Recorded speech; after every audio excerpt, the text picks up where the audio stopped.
কাজের মেয়ে। একদিন বিকেলে প্রায় 70 বছরের একজন বৃদ্ধা মহিলার খুব খিদে পায়। তিনি চৌকি থেকে উঠে আস্তে আস্তে বৌমার দরজার কাছে গিয়ে করুণ স্বরে বলেন, বৌমা, আমার খুব খিদে পেয়েছে, আমাকে কিছু খেতে দেবে? ঘরের ওপাশ থেকে ভারী গলায় বৌমা বলেন, এটা কোনো সময় হলো খাবার খাওয়ার? আপনি জানেন না এই সময় আমি টিভিতে সিরিয়াল দেখি? আর তাছাড়া কিছুক্ষণ আগেই তো আপনাকে একটা লেবু খেতে দিলাম। এত তাড়াতাড়ি আপনার খিদে পেয়ে গেল? সারাদিন খাওয়া ছাড়া আপনার কি কোনো কাজ নেই? আজকে যে খাবার বানানো হয়েছিল তা সব শেষ হয়ে গেছে। আর ওটা একটা রান্নাঘর, কোনো কারখানা নয় যে সারা দিন চলতে থাকবে। সিরিয়াল শেষ হলে দেখা যাবে কি রান্না করা যায়। এখন আপনি যান, আমি সিরিয়াল দেখছি। এই কথা বলে বৌমা আবার টিভিতে মনোযোগ দেয়, আর তার শাশুড়ি চুপচাপ অসহায়ভাবে নিজের ঘরের দিকে চলে যায়। এই সব কিছুই দাঁড়িয়ে থাকা ওই বাড়ির কাজের মেয়েটি দেখছিল, আর মনে মনে ভাবছিল, নামি এদের বাড়ি গাড়ি টাকা পয়সা আছে, কিন্তু মনুষ্যত্ব বলে এদের কিছুই নেই। নিজের মা সমান শাশুড়িকে সেবা করতে না পারলেও অন্তত দুবেলা খেতে তো দিতে পারে। এসব ভাবতে ভাবতে সে ঘর পরিষ্কার করতে চলে যায়। ঘর পরিষ্কার করতে গিয়ে কাজের মেয়েটি দেখে ডাইনিং টেবিলে কত ফল মিষ্টি পড়ে পড়ে নষ্ট হচ্ছে। বেশিরভাগ খাবার জিনিস এরা এভাবে নষ্ট করে ফেলে দেবে, তবুও শাশুড়িকে খেতে দেবে না।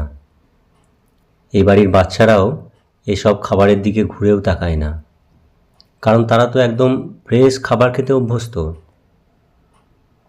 আর স্যার ম্যাডাম তারা নিজেদের কাজ পার্টি এসবের পরে সময় পেলে তবে না খাবে। হঠাৎ কাজের মেয়েটি কি যেন ভেবে টেবিলে রাখা কিছু ফল নিয়ে বৃদ্ধার কাছে যায় এবং বলে, এগুলো চুপচাপ খেয়ে নিন মাজি, আপনার না খুব খিদে পেয়েছিল? বৃদ্ধা খুব ক্ষুধার্ত থাকায় ওই খাবারটি তার কাছে অমৃতের মতো লাগছিল। ওনাকে তৃপ্তি করে খেতে দেখে কাজের মেয়েটির মনে মনে খুব আনন্দ হচ্ছিল। এরপর থেকে কাজের মেয়েটি প্রতিদিন বাড়ির বউকে লুকিয়ে লুকিয়ে বৃদ্ধাকে বিকেলে খাইয়ে দিত।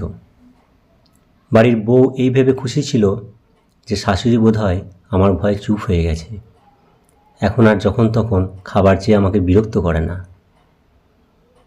এদিকে বাড়ির ছেলে মায়ের স্বাস্থ্যের উন্নতি দেখে ভাবে যে তার স্ত্রী মায়ের খুব ভালো যত্ন ও দেখাশোনা করছে।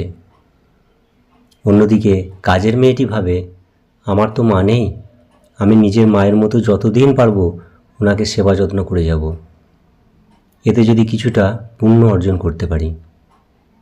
বৃদ্ধা ভাবে, এখন আর বেশি বাছবিচার করার সময় নেই, শুধুমাত্র দিনগুলো কোনো রকমে কাটলেই হয়।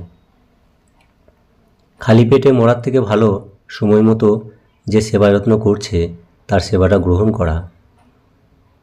বৃদ্ধা কাজের মেয়েটিকে সবসময় আশীর্বাদ করতেন এবং সৃষ্টিকর্তার কাছে প্রার্থনা করতেন, পরের জন্মে এই মেয়েটির মতো একটি মেয়ে কিংবা একটা বৌমা যেন আমার ঘরে আসে।